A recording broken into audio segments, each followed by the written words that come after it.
कोंडिविटे बौद्ध लेणी.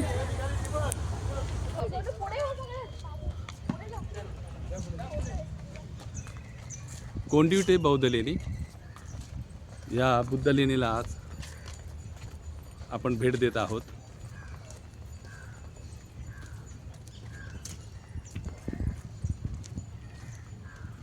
एकंदर 19 लेण्यांचा हा समूह आहे. पुढील बाजूमध्ये 15 लेणी आणि पाठीमागे 4 लेण्यांचा समूह आहे. 19 लेण्यांचा हा मोठा समूह आहे. सातवाहनकालीन लेणी असलेली ही कोंडिविटे बौद्ध लेणी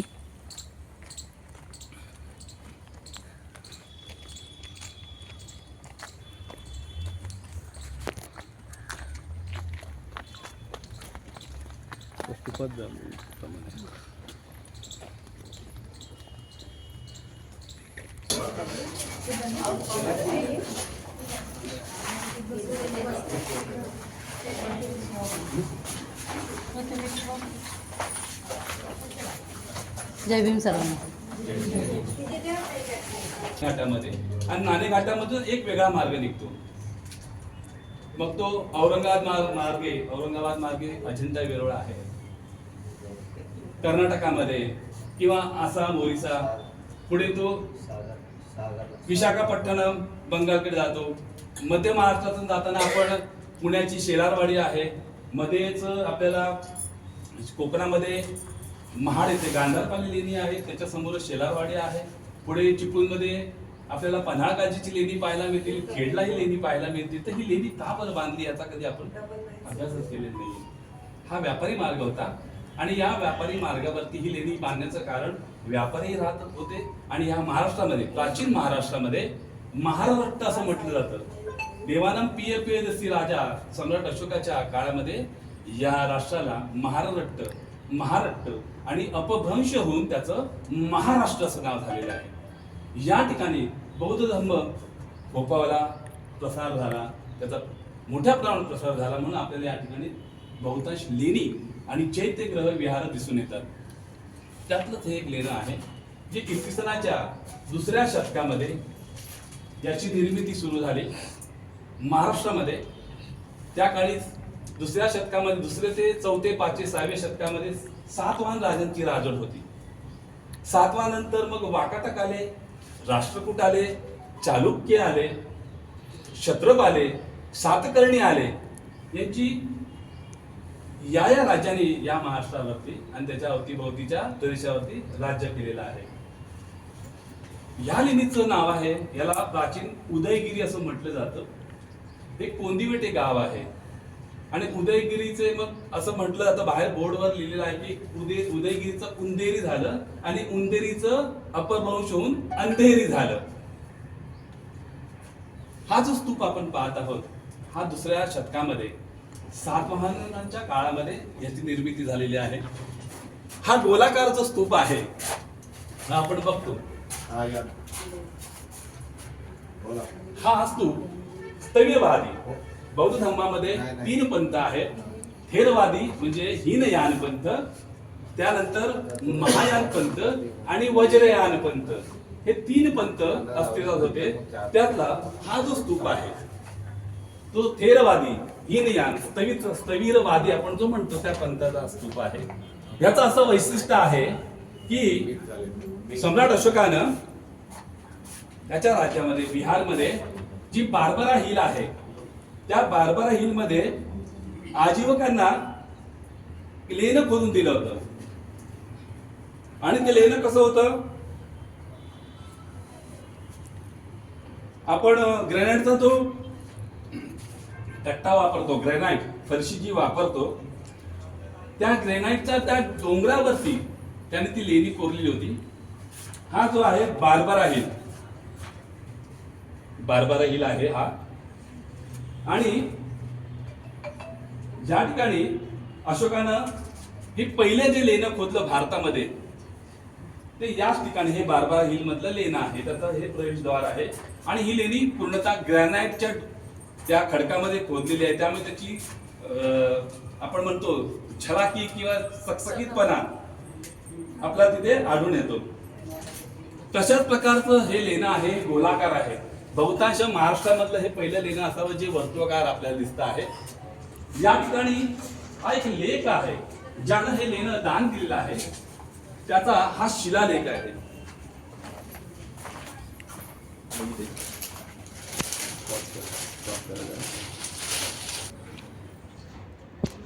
हे जे अक्षर आहे इथे कोरलेलं आहे, कळलं का?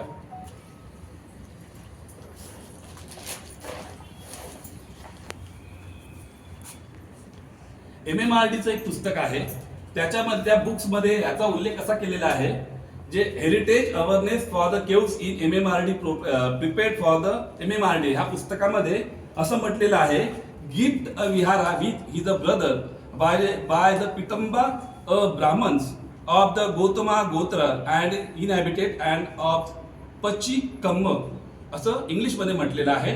पालीमध्ये काय म्हटलेलं आहे, इथे जी धम्मलिपी आहे त्या धम्मलिपीमध्ये त्यांनी असं लिहिलेलं आहे, पच्चीकामाय बमनस्य गौतम गोतस्य पितुकस्य देहधम्म विहारो मातुकस्य. आता इथे त दिसतो आहे, द दिसतो आहे, मक्यातला म दिसतो आहे.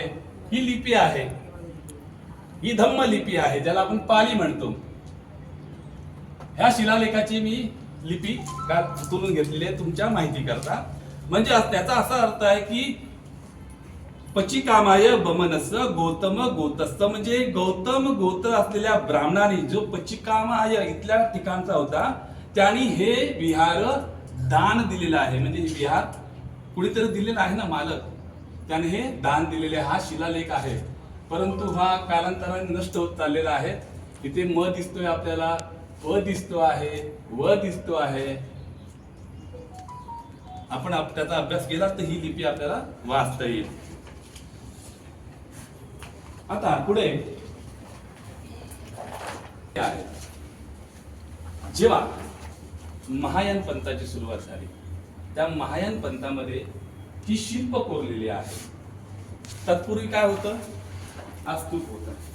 आता ह्या स्तूपाकडे जर आपण पाहिलं तर आपल्याला मेदी, अंड आणि हर्मिका म्हणजे काय, मेदी म्हणजे काय, शील, समाधी आणि प्रज्ञा याचं दर्शन होतं. जेव्हा आपण विपश्यनाला बसतो, आपण विपश्यनाला बसलेले असताना आपलं मन कुठे भरकट नसेल, परिशुद्ध शुद्ध शील असेल तर आपण समाधी भावनेमध्ये जातो.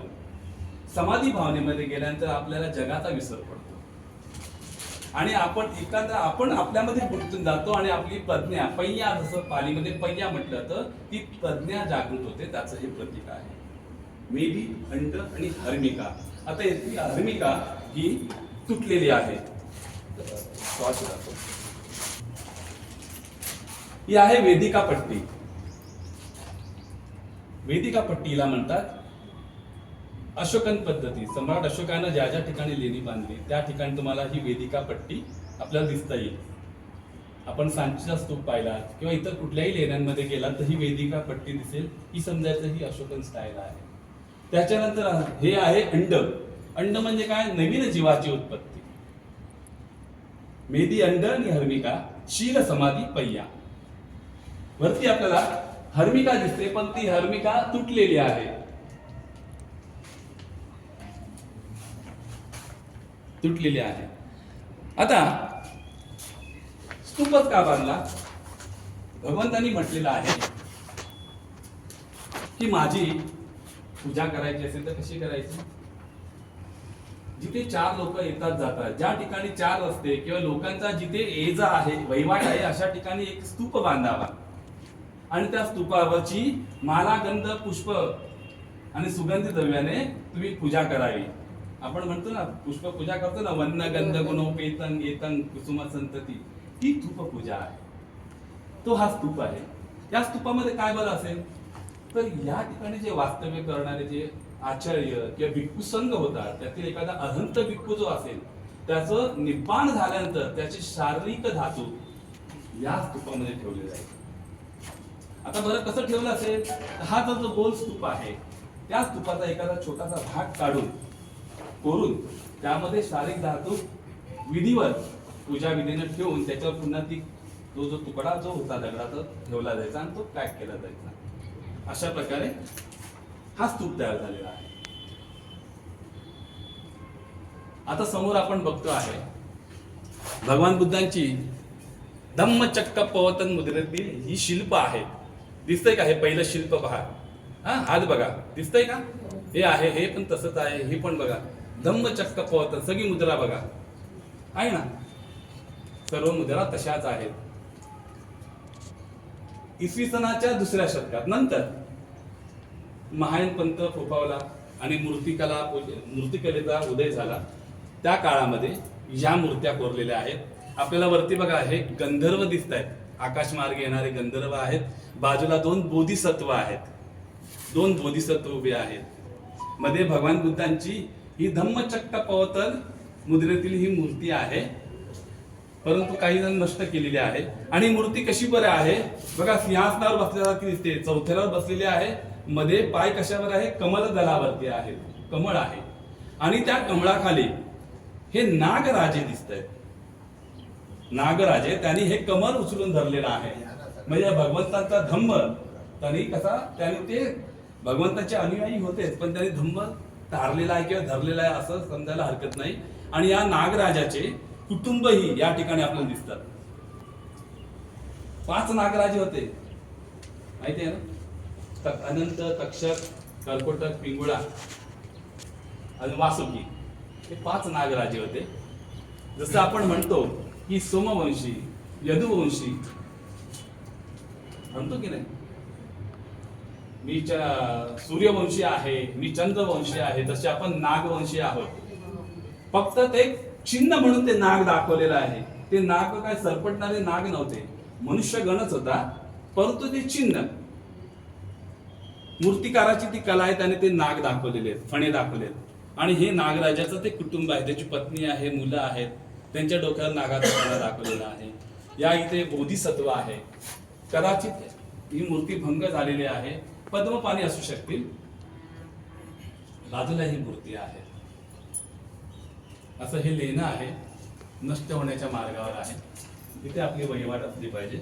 समोरच आतमध्ये चंक्रमण पथ आहे. चंक्रमण पथ कोणाची इच्छा असेल तर आपण आत येऊ शकता, फक्त तिथे सांभाळून आतमध्ये दर्शन करण्याकरता चंक्रमणा पथ तयार केलेला आहे, जो असा वर्तुळा करून येऊन आपण बाहेर जाऊ शकतो. असा हा पथ आहे. हा आपण चंक्रमण पथ पाहत आहोत.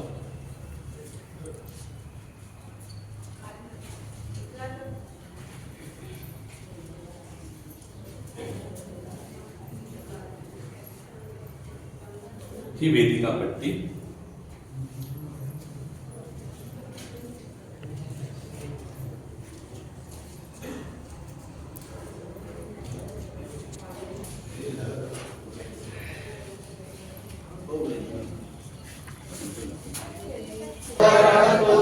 सम्मा सम्बुद्धस्स नमो तस्स भगवतो अरहतो सम्मा सम्बुद्धस्स.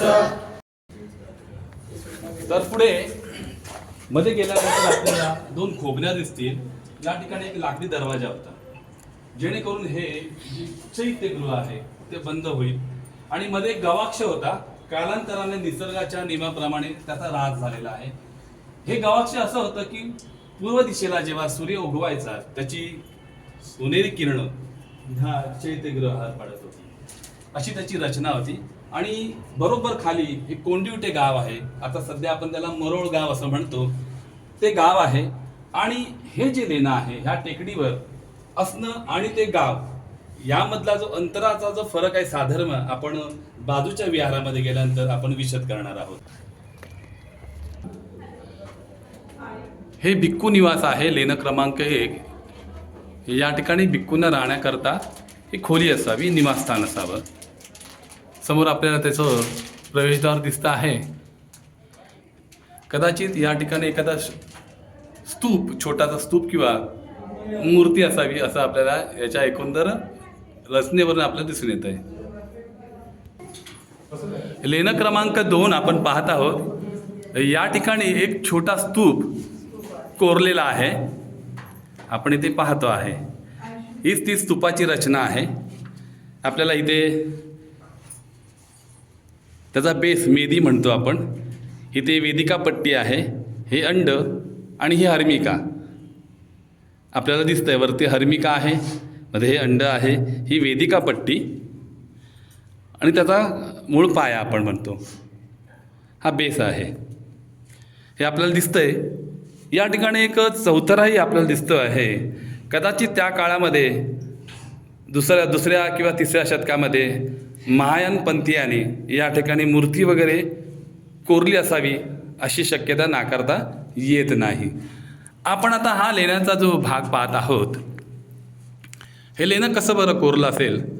वरती आपल्याला जे छत दिसतं आहे, हे लेणं कोरण्याची एक पद्धत होती की एखाद्या डोंगरामध्ये लेणं कोरायचं असेल तर तिथला जो दगड आहे तो कशा प्रकारचा आहे यावर सर्वस्वी अवलंबून असायचं. आता महाराष्ट्रातील हा जो खडक आहे, सह्याद्रीच्या रांगांमधला जो खडक आहे, तो बसाल्ट प्रकारचा खडक आहे. काही ठिकाणी आपल्याला तो नरम, काही ठिकाणी आपल्याला तो कठीण प्रकारामध्ये आपल्याला दिसून येतो. हे लेणं कोरण्याची पद्धत अशी होती की चिन्नीनं त्या डोंगराचा ज्या ठिकाणी आपल्याला हे लेणं कोरायचं आहे तिथला एखादावर कोपरा चिन्नीनं तोडला जायचा आणि त्याच्यानंतर त्या तुटलेल्या त्या तुकड्यामध्ये त्याच आकाराचा एक लाकडाचा तुकडा जो ओला करून आतमध्ये ठोकून बसवला जायचा. लाकूड ओल्या असल्या कारणानं ते लाकूड काय व्हायचं, फुगायचं आणि फुगल्यामुळे काय व्हायचं, तो जो दगड आहे त्याला तडे जायचे आणि अशा प्रकारे एक तो दगड सुटा व्हायचा आणि त्याच पद्धतीने हे लेणं कोरण्यात आलेलं आहे. आणि ह्या लेण्याची सुरुवात आपल्याला छतापासून दिसेल, कारण हा छताचा सरफेस दिसतो आहे. हा जो भाग आहे छताचा, हा एका सरळ रेषेत तासल्यासारखा आपल्याला दिसून येतो आहे. याच लेण्यामध्ये काही निकृष्ट खडक लागल्यामुळे काही कामं अर्धवट सोडून दिलेले आपल्याला दिसून येत आहेत.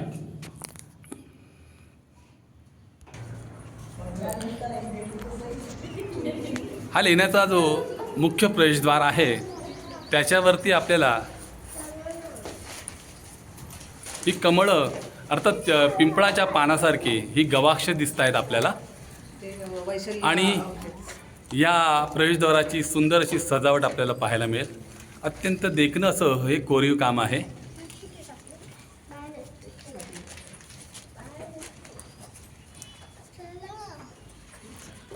याला लागूनच एक छोटासा सेल आहे जे भिक्खू निवास आहे. आणि याची संरचना, याच्या खांबाची चौकोनी संरचना आहे. आणि या विहाराच्या बाजूलाच आतल्या बाजूला आपल्याला काही पाण्याच्या टाक्या दिसत आहेत. याला पोदी असं म्हटलं जातं. पोदी म्हणजे पिण्याच्या पाण्याकरता केलेली व्यवस्था. हे 2 टाकं आपल्याला या ठिकाणी दिसत आहे. इथे राहणारे भिक्खू किंवा जे निवास करणारे लोक होते ते पिण्याच्या पाण्याकरता या पाण्याचा उपयोग करत असत. आणि बाहेर जे टाकं दिसतं आहे त्याला कोदी असं म्हणतात. हे या टाकीतलं पाणी आंघोळीकरता आणि कपडे धुण्याकरता या पाण्याचा उपयोग केला जायचा. या लेण्याचं वैशिष्ट्य असं, यावर आपल्याला पुन्हा अशोकन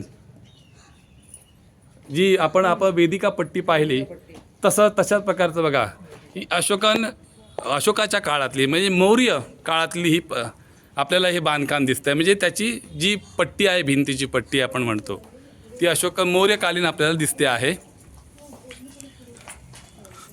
वरती पण आर्च आहे, पिंपळाकृती आर्च आपल्याला दिसतो आहे.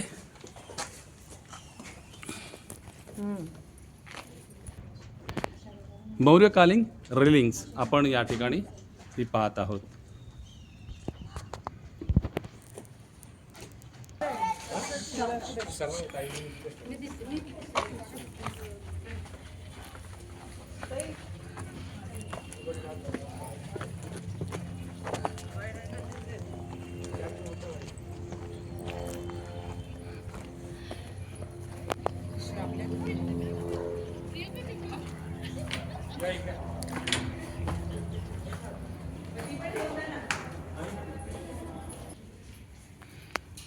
आपण ह्या विहारामध्ये आपण आलेलो आहोत.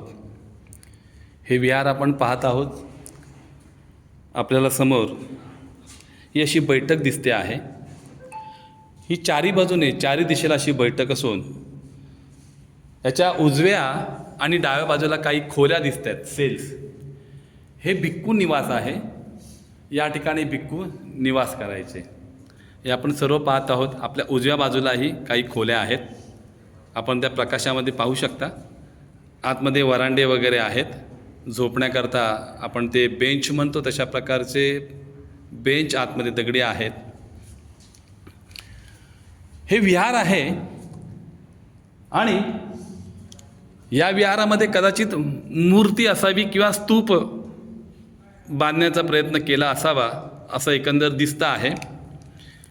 त्या काळामध्ये जेव्हा भिक्खू संघ करता जर या विहारामध्ये त्यांचं वास्तव्य असेल, भगवंतांनी म्हटलं होतं की वर्षावासामध्ये बौद्ध भिक्खूंनी 3 महिने की तो चातुर्मास आपण म्हणतो त्या चातुर्मासामध्ये कुठेही प्रवास करायचा नाही.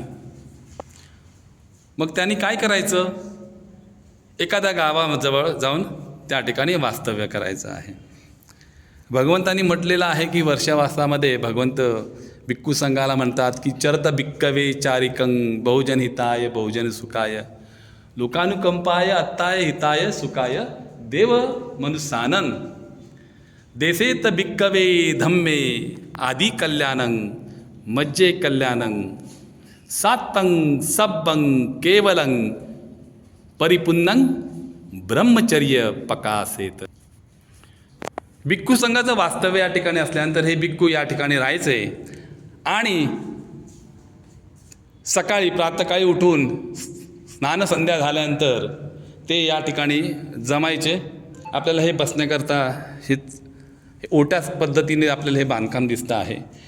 ह्या भिक्खू संघाचा जो ज्येष्ठ आचार्य किंवा ज्येष्ठ भिक्खू असेल तो इथे समोर बसायचा आणि मग एकमेकांशी धम्मासंबंधी चर्चा सुसंवाद त्यांचे होत असत. आणि हे संवाद होत असतानाच जेव्हा हा भिक्खू संघ पिंटपाताला जायचा, आता खाली कोंडिवटे गाव आहे, आपण आता त्याला मोरोळ गाव असं म्हणतो. भगवंतांनी म्हटलेलं होतं की अशा ठिकाणी राहा, अति दूरे अति समीपे, म्हणजे जास्त दूरही राहू नका जास्त जवळही राहू नका, जेणेकरून तुमच्या साधनेमध्ये तुमच्या आपण ज्याला विपश्यना म्हणतो किंवा धम्म साधना म्हणतो त्याच्यामध्ये व्यत्यय येणार नाही. त्याकरता गावाच्या जास्त जवळ राहू नका जास्त लांबही राहू नका, जेणेकरून तुम्ही पिंडपाताला जाल तेव्हा तुम्हाला उशीर होणार नाही. जेम्स कॅम्पेबलने 1818 ब्रिटिश बॉम्बे हिस्ट्री गॅझेट जे काढलं होतं त्याच्यामध्ये ह्याचा उल्लेख केलेला आहे आणि तो म्हणतो कोदकपुरी उदयपुरी अशा शब्दांचा उल्लेख त्यामध्ये आपल्याला आढळतो. मग त्यामध्ये उंदेरी शब्द आढळतो आणि त्याच्या पुढे अपरवंशोत अंधेरी असाही शब्द आपल्याला त्या गॅजेटमध्ये आपल्याला दिसून येतो.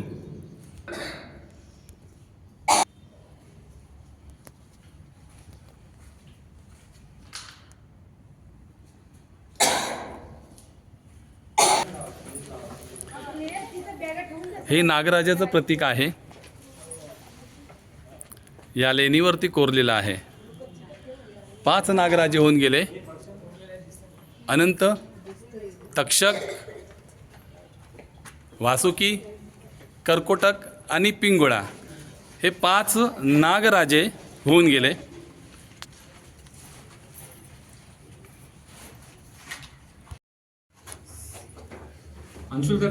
भिक्खूंकरता हे भिक्खू निवास आहे आणि या वरांड्यामध्ये बेंच म्हणजे झोपण्याकरता बसण्याकरता असलेली जागा आहे.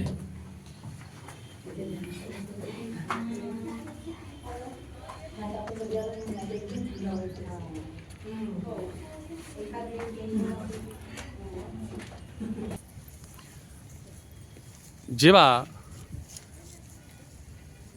वज्रयान पंथाचं या ठिकाणी आगमन झालं त्यावेळी अशा प्रकारचा डोम स्तूप त्याची रचना केली गेली. म्हणजे पिंपाच्या आकारासारखा स्तूपाची निर्मिती केली आणि हा जो स्तूप आहे तो ह्या लेण्यांच्या वरती हा आरूढ असायचा. कालांतरानं पावसाने तो घरंगळत खाली आलेला आहे. अशाच प्रकारचा स्तूप आपल्याला गांधारपाले लेणी महाड या ठिकाणी पाहायला मिळेल आणि चिपळूणमधील पन्हाळ काजे लेणी आहे त्या ठिकाणी अशा प्रकारचा स्तूप ज्याला डोम प्रकार म्हणतो आपण तो पाहायला मिळेल. हा स्तूप आहे, डोम प्रकारचा आहे.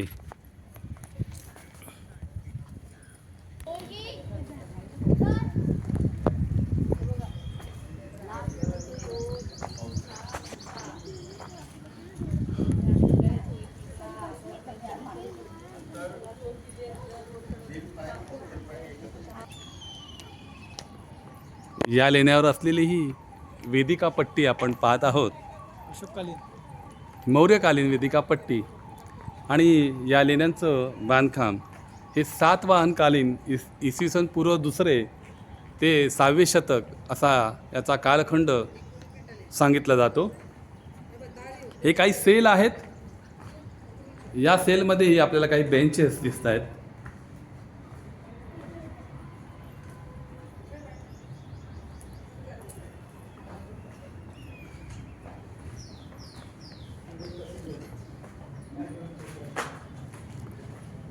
हे एक विहार आहे.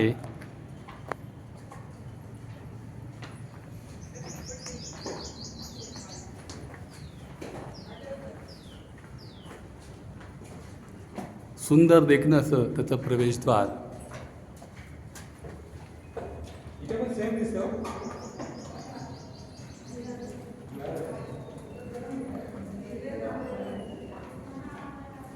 सध्या ही लेणी भारतीय पुरातत्व अर्थात ESIच्या अधिपत्याखाली आहे. Archaeology survey of India. अत्यंत सुंदर असं हे प्रवेशद्वार या विहाराचं.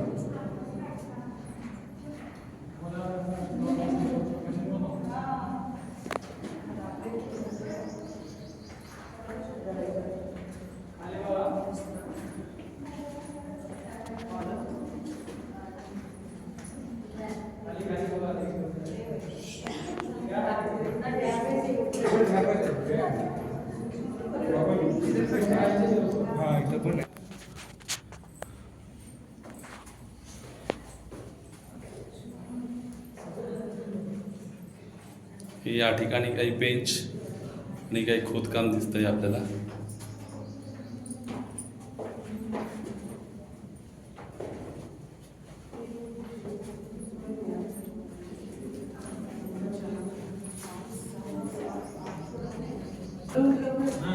ही भिक्खू निवास. काही सेल आहेत. बाहेर वरांडा आहे.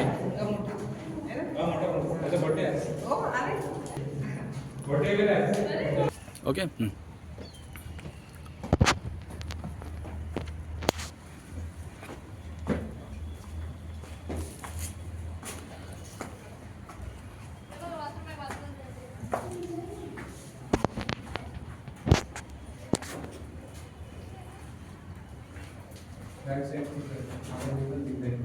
बॅक साईड त्याचे तिकडे माणसं उभे राहतात.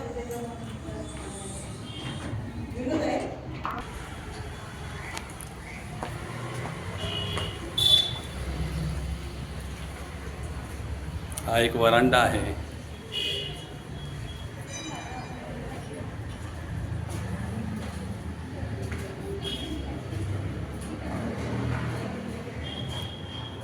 काही सेल आहेत.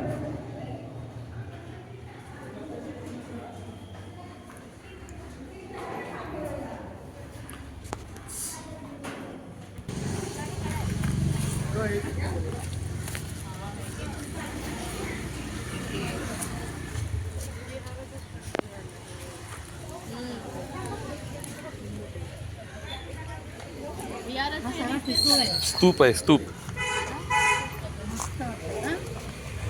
स्पष्ट दिसते. हर्मिका, हर्मिका आहे, मेदी आहे. हां,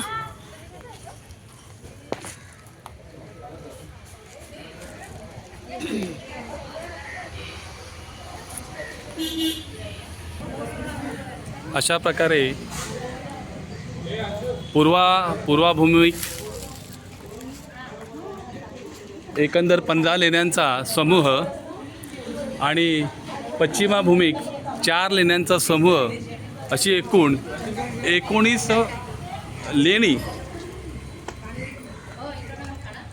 लेणी या कोंडिवटे बुद्ध लेणीमध्ये आहेत. आपण 19 लेण्यांची सफर या ठिकाणी घडून आणलेली आहे.